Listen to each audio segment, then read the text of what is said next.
मेरे दिमाग में हर बार यही बात चलती थी कि क्या है, मैंने एवरेस्ट का प्लान किया, मैं इनके बराबर भी नहीं चल पा रही हूँ।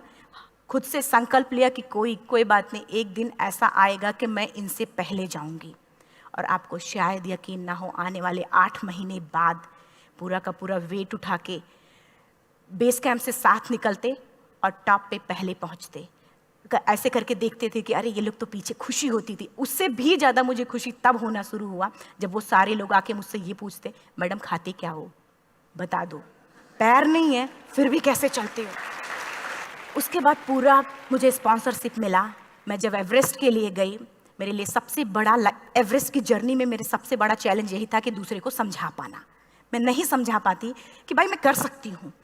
जब मैं एवरेस्ट के लिए गई, शेरपा को जब ये बात पता चला कि मेरा प्रोस्थेटिक लेग है, आर्टिफिशियल लेग है दूसरे में रॉड, बोला नहीं ले जा सकता, इसकी वजह से तो मेरी भी जान जाएगी। मैडम ने, हमने सबने कन्विंस किया किसी तरीके से मन।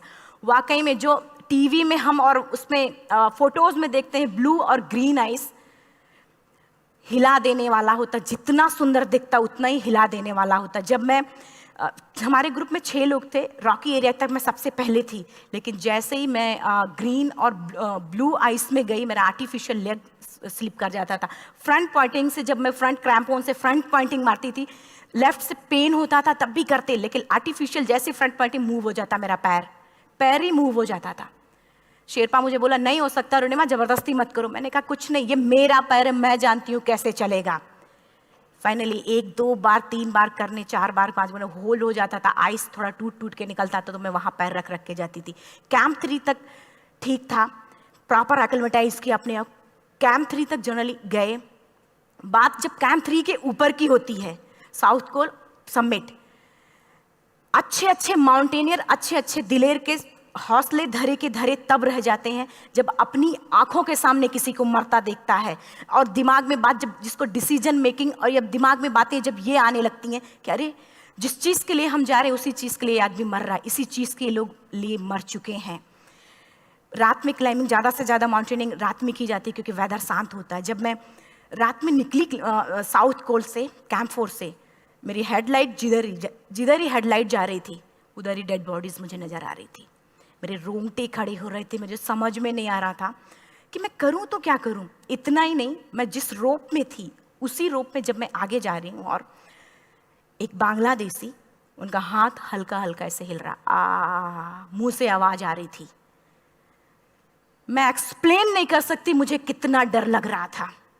बार बार ये बार बार मन में आती, इसका ऑक्सीजन खत्म हुआ है, ये मर चुका है लास्ट सिचुएशन में, और हम कुछ नहीं कर पा रहे हैं, क्या करें। उसके बाद मैंने 10 से 15 मिनट सिर्फ मैं वहाँ खड़ी रही। मैंने सिर्फ इतना बोला कि अगर आप सभी में से सभी ने एवरेस्ट सबमिट कर लिया तब तो ठीक है, अगर नहीं सबमिट किया है मैं सबके लिए एवरेस्ट सबमिट करूँगी और जिंदा वापस जाऊँगी। क्योंकि जैसा हम सोचते हैं हमारी बॉडी उसी तरीके से जनरेट करना शुरू करती है। मैंने डेड बॉडी, क्योंकि जा ही नहीं सकते थे किनारे से, उसी रोप में वो एंकर है, डेड बॉडी को लांगी और लांग के जाना शुरू किया। हिलेरी स्टेप साउथ समिट के करीब जब मैं खुद पहुंची, मेरे शेरपा ने एक जोर से झटका मुझे दिया कि अरुणिमा वापस चलो, तुम्हारा ऑक्सीजन खत्म हो रहा है। हिलेरी स्टेप के बाद एवरेस्ट समिट है, थोड़ा चलने के बाद एवरेस्ट समिट है। अगर कोई आपसे ये बोले, आप अपने टारगेट के इतने करीब हो, अगर कोई आपसे ये बोले कि अरुणिमा वापस चलो, कैसा लगता है? मैंने भी यही बोला, सर क्या बोल रहे हो आप, मैं नहीं जाऊंगी वापस। बोला अरुणिमा जिंदगी रही, दोबारा ट्राई करना और एवरेस्ट समिट हो जाएगा दोबारा तुम्हारा। मैंने कहा नहीं, ये आप जिंदगी में गोल्ड चांस बार बार नहीं आते, लाइफ में कभी कभी आता है, ये आपके ऊपर आता, आप उसको पकड़ के रखते हो या फिर छोड़ देते हो। मैं अपना गोल्ड चांस कभी नहीं, क्योंकि मैं जानती थी मुझे स्पॉन्सरशिप बहुत मुश्किल से मिला, एक बार अगर मैं छोड़ देती दोबारा मुझे कभी नहीं मिलता। मैं बहुत अच्छी तरीके से जानती थी। मेरा फाइनली मुझे बछेंद्री मैम ने भी एक बार बात समझाई थी, मेरी माँ ने मुझे एक बात बताया था कि लाइफ में कभी कभी सिचुएशन ऐसी आती है जब सिर्फ आप अकेले होते हो, डिसीजन सिर्फ आपको लेना होता है। जहां पे भी होना, खड़े होकर हल्का सा पीछे मुड़कर देखना और ये सोचना कि आप एक एक कदम चल के यहां तक पहुंचे हो, सिर्फ अपना एक कदम आगे बढ़ाना, तुम देखना कुछ देर बाद तुम टॉप पे होगी। मेरे दिमाग में उनकी बातें वीडियो की तरह चल रही थी और सिर्फ एवरेस्ट का टॉप चल रहा था। मैंने शेरपा को पहले कन्विंस करने की कोशिश की कि भाई चल, कुछ नहीं होगा भाई चल। फाइनली जब वो नहीं माना, मैंने एक कदम आगे बढ़ाया, डिसीजन लिया कि नहीं, जाना ही जाना है। आगे बढ़े, करीब 1 से 1.5 घंटे बाद मैं टॉप पे थी। और इतना ही नहीं, आज भी मैं जितनी बार बोलती हूँ उतनी बार मैं महसूस करती हूँ, मेरे रोंगटे खड़े हो जाते हैं, मेरा दोनों हाथ ऊपर करके जोर जोर चिल्लाने का मन कर रहा, कितनी जोर से चिल्लाऊं, इतनी जोर से चिल्लाऊं कि सबको बता दूं कि आज मैं टॉप ऑफ द वर्ल्ड पे हूं। उन लोगों को बता दूं जो लोग ये सोचते हैं, लड़की, दूसरे विकलांग, तीसरे मिडिल क्लास में, जो लोग एक बार हार के फिर दोबारा लड़ना नहीं चाहते, जो लोग हारने के बाद सोचते हैं कि हम दोबारा कुछ कर नहीं सकते, उन लोगों को मैं चिल्ला चिल्ला के टॉप से बताना चाहती थी कि नहीं, आप सब कुछ कर सकते हो, सिर्फ एक सोच की विकलांगता, हैंडीकैप आदमी यहाँ से होता है, यहाँ से नहीं। अगर यहाँ से जो आदमी विकलांग है तो नॉर्मल आदमी भी विकलांग है, जो अगर यहाँ से विकलांग है। चिल्ला चिल्ला के मैं बताना चाहती थी। मैंने शेरपा से कहा कि आप एक फोटो खींच लो, क्योंकि सारे लोग फोटो, अपना नेशनल फ्लैग का जो वैल्यू होती है ना, वो जो हम कहीं बाहर होते हैं तो पता चलता है। मुझे भी बहुत खुशी हो रही थी, फ्लैग को हग किया और बोला फोटो खींचो। बोला पागल हो गई है, तेरा ऑक्सीजन कभी भी खत्म हो जाएगा, नीचे चल। नहीं, फोटो खींच लो। फोटो खींचा उसने। वो तो अगली बार इतना तेज गुस्सा हुआ, मैंने उसको बोला कि भाई वीडियो भी बना ले। 8848 की हाइट पे ऑक्सीजन खत्म हो रहा है, आज हम भी हंस रहे हैं आप लोगों के साथ क्योंकि यहाँ पूरा ऑक्सीजन है। और 8848 की हाइट पे जब मुझे शेरपा, कोई भी शेरपा को बोलेगा भाई वीडियो बना, तो परेशान हो जाएगा, पागल हो चुकी क्या, तुम मर जा, यहाँ मैं जा रहा हूँ नीचे। मैंने कहा नहीं, कुछ नहीं होगा, आप बनाओ वीडियो। किसी तरीके से मैं 4-5 पेयर बैटरी रख के लेके गई कि डिस्पोजल कैमरा, एक अलग कैमरा, कि मतलब एक नहीं काम करेगा तो दूसरा करेगा, प्रॉपर प्लानिंग से। शायद आप लोग भी सोचो कि वाकई में लड़की को इतना बड़ा रिस्क लेने की क्या जरूरत थी, कि जिंदगी कभी भी जा सकती थी इसकी। लेकिन मैंने वो रिस्क लिया क्यों? क्योंकि मैं चाहती थी, कहीं ना कहीं से मेरे भी दिमाग में ये बात आ चुका था कि मैं जिंदा वापस ना जाऊं। मैं चाहती थी कि अगर मैं जिंदा ना जाऊं तो ये वीडियो मेरे इंडिया, शेरपा से मैंने यही बात बोली, ये वीडियो अगर मैं जिंदा नहीं जाती, ये वीडियो मेरे इंडिया पहुंचा देना, मेरे यूथ तक चला जाएगा। क्योंकि मैं चाहती थी कि 11 अप्रैल 2011 को मेरा एक्सीडेंट हुआ, 21 मई 2013 10:55 पे मैं टॉप ऑफ द वर्ल्ड पे थी। ऑलमोस्ट 1 से 2 साल के अंदर कैसे यहां से मैंने ये चीज, मैंने कभी भी कामयाब होने के, मेरी वो जिंदगी बन चुकी थी, मेरा जुनून बन चुका था, मेरा पैशन मेरा जिद बन चुका था। वो मेरा सोते उठते बैठते सिर्फ मुझे एवरेस्ट दिखाई जाए। और मुझे लगता है किसी को भी अगर अपना लक्ष्य पाना है, यहां से अगर वो पागलपन जब तक नहीं आएगा तब तक नहीं होगा। वो फाइनली उसने वीडियो बनाया। आप बोल रहे फटाफट रोनिमा नीचे भागो। जब मैं टॉप पे थी तो कुछ लोग और भी थे, लेकिन 10:55 पे मैंने एवरेस्ट सबमिट। 11 बजे के बाद अगर कोई अटैम्प्ट करने की कोशिश करता है उसको सुसाइड अटैम्प्ट बोलते हैं। जैसे ही मैं नीचे चलना शुरू की, मैंने कहा भाई हाँ चल, नीचे चलते हैं। ज़्यादा से ज़्यादा मौतें नीचे आते वक्त होती हैं एवरेस्ट पे। जब मैं नीचे आ रही हूँ, थोड़ा दूर ही मैं नीचे चली थी, मेरा ऑक्सीजन पूरी तरीके से ख़त्म। सिर्फ अंदाज़ा लगाया सकता है कि जब ऑक्सीजन खत्म हुआ क्या परिस्थिति रही होगी। मैं ऐसे नीचे गिर गई और शेरपा मुझे बोला कि रोनिमा, मुझे यकीन नहीं था कि तू एवरेस्ट सबमिट कर पाएगी, लेकिन फिर भी तूने किया। मैं चाहता हूँ कि रोनिमा जिंदा चल, तू वापस उठ, खड़ी हो। मुझे खड़ा करने की वो कोशिश कर रहा था बार बार, मैं खड़ी नहीं हो पा रही थी, वाकई में दम ही नहीं था। लेकिन फिर भी कहते हैं कि जैसे हमारे नियम होते हैं वैसे ऊपर वाले के भी नियम हैं। उसकी लिस्ट में जब मेरा नाम नहीं है तो वो मुझे नहीं ले जा सकता। अगर दूसरी चीज़, मेरा कॉन्सेप्ट एकदम क्लियर हो चुका था। जब रेलवे ट्रैक पे मैं थी, रेलवे ट्रैक पे 7 घंटे में पड़ी थी, 49 ट्रेन अप डाउन हुई थी, तो मेरा कॉन्सेप्ट एकदम क्लियर हो चुका था। इसका मतलब है कि ऊपर वाले ने अगर मुझे कुछ बचाया है तो कुछ ना कुछ इतिहास रचने के लिए बचाया है। मैंने पॉजिटिव तरीके से सोचा। और उसी समय एक ब्रिटिश क्लाइंबर नीचे से ऊपर आ रहा था और उसके पास 2 ऑक्सीजन, तो उसने एक को वहीं फेंका और दूसरे को लेके नीचे जाना शुरू किया क्योंकि वेदर खराब था। मेरा शेरपा मुझे एंकर किया और जाने लगा नीचे, और वो फटाफट उसको लेके आए, मुझे लगाया। उसने बोला, रोनिमा तू बहुत लकी है कि तुझे यहाँ पे ऑक्सीजन मिला है। वाकई में ऊपर वाला भी चाहता है कि तू जिंदा रहे। वो मुझे बार बार लकी लकी बोल रहा था। शायद आप लोग में से भी कोई होगा कि जो लक और भाग्य जैसी चीज़ों पे यकीन करता हो, या पता नहीं भी।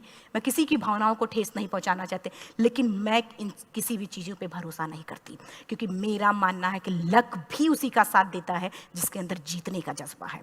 अगर आपके अंदर जीतने का जज्बा नहीं है, चारों तरफ सिर्फ बहाने होते हैं, सिर्फ बहाने, इतना सारा एक्सक्यूज होता है। शायद मैं भी अगर वापस आ गई होती तो मैं बोल देती मेरा ऑक्सीजन खत्म है, कोई मुझसे पूछने ना बछेंद्री मन ना मेरा परिवार, कोई भी मुझे पूछने नहीं आता। लेकिन क्या कभी मैं अपने आप को समझा पाती? कभी नहीं। फाइनली जो भी था, लक भाग्य किस्मत में नीचे आ रही थी, बहुत खुश थी। माउंटेन, डेड बॉडीज, मेरा शेरपा, ये लोग थे। मैं किसी से शेयर भी नहीं कर पा रही थी कि अरे मैंने एवरेस्ट सबमिट किया, किसी से शेयर भी नहीं कर पा रहे थे। फटाफट मैंने नीचे हील मार मार के, हमारे से हील मार मार के नीचे आ रहे थे। एकाएक मेरा प्रोस्थेटिक लेग, पूरा का पूरा लेग ही निकल गया। -60 डिग्री तक टेम्परेचर डाउन हो जाता है एवरेस्ट पे। मेरा हाथ वगैरह ये सब ऐसे मूवमेंट, ऐसे मुड़ नहीं रहा था, ब्लड निकलने लगा था, ये सब यहाँ पे। मुझे शेरपा से मैं बोल रही हूँ कि ऑलरेडी मेरा पैर कटा हुआ है, अगर दिमाग में ये बात है कि मेरा हाथ भी काटना पड़ेगा, कैसा लगेगा मेरा दिमाग? क्योंकि ये ऐसा मूवमेंट, रेड 3 स्टेज होती हैं। रेड मेरा हो चुका था, रेड, ब्लैक, ब्लू, ब्लैक हो तो काटना पड़ेगा।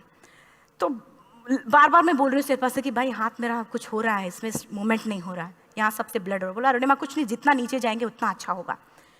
प्रोस्थेटिक लेग मेरा निकल चुका है, मैं रुकी हूँ, मेरा ऑक्सीजन चल रहा, बड़े मुश्किल से, लक भाग्य किस्मत जो भी था मुझे मिला था। शेरपा मेरे आगे है, लास्ट मोमेंट तक वो मुझे बोलेगा, अगर वो मैं नहीं चलती वो मुझे छोड़ के चला जाए। गलती उसकी भी नहीं होती, क्योंकि वो क्या करे क्लाइंबर की वजह से, या तो अपनी जान वो भी दी, गलती उसकी भी नहीं है। लास्ट में मेरी आंखों से आंसू निकलने लगा। मैंने सोचा क्या करूं अब? रोने अपने आप आंसू ने कहीं ना कहीं से आ ही जाता है। दूसरे पल मुझे समझ में आ गया कि रोने धोने से कुछ नहीं होगा। मैंने आंसू को पोंछा और रोप, जो मेरी रोप थी, रोप को पकड़ा दूसरे हाथ से, आर्टिफिशियल लेग को, पैर को घसीट घसीट के चलना शुरू हो गया, क्योंकि मेरे पास यही था। ये तो दूसरा था, गिव अप कर दो ही चीज़ थी। पैर को घसीट घसीट चलना शुरू हुआ। कुछ दूर नीचे चलने के आने के बाद रॉक था, उसमें घुसे, पैर को खोला, सही किया, फिर नीचे चला। Camp 4 to summit to camp 4 3500 feet है, और इसमें टोटल जनरली लोग 16 से 17 घंटे में समिट कर लेते हैं। मुझे टोटल 28 घंटे लगे थे। हर माउंटेनियर, चाहे बाहर का या फिर इंडिया का, हर किसी ने ये मान लिया था कि अरुणिमा जिंदा वापस नहीं आएंगी। हर किसी ने ये चीज़ मान लिया था। लेकिन मुझे लगता, जब मैं वापस साउथ पोल पहुंची, जब मैं टेंट का जिप खोला, मैंने, हर किसी ने कहा कि अरे तू यहाँ है, हम तो सब सोच लिए थे तू चली गई। हर किसी ने ये बोला था। फिर सब खुशी मना रहे थे हम सब। देखिए, ये सब बताने का मेरा सिर्फ एक मकसद था कि सब कुछ हम में है, हम जैसा चाहें वैसा कर सकते हैं। ऑलरेडी टाइम हो चुका है। मैं एक 4 लाइन की पंक्ति सिर्फ बोलूँगी। मैं एक्चुअली, मेरा एम है कि मैं वर्ल्ड के जो कॉन्टिनेंट हैं, कॉन्टिनेंट के हाईएस्ट पीक समिट करूं। एशिया का एवरेस्ट हो चुका है, अफ्रीका किलिमंजारो हो चुका है, यूरोप का एल्ब्रूस हो चुका है। 23 नवंबर को मैं जा रही हूँ ऑस्ट्रेलिया हाईएस्ट पीक के लिए। बस आप लोगों की गुड विशेस चाहिए। और 4 लाइन, अभी तो इस बाज की असली उड़ान बाकी है, अभी तो इस बाज की असली उड़ान बाकी है, अभी तो इस परिंदे का इम्तहान बाकी है, अभी अभी मैंने लांघा है समुद्रों को, अभी तो पूरा आसमान बाकी है। Thank you so much, thank you.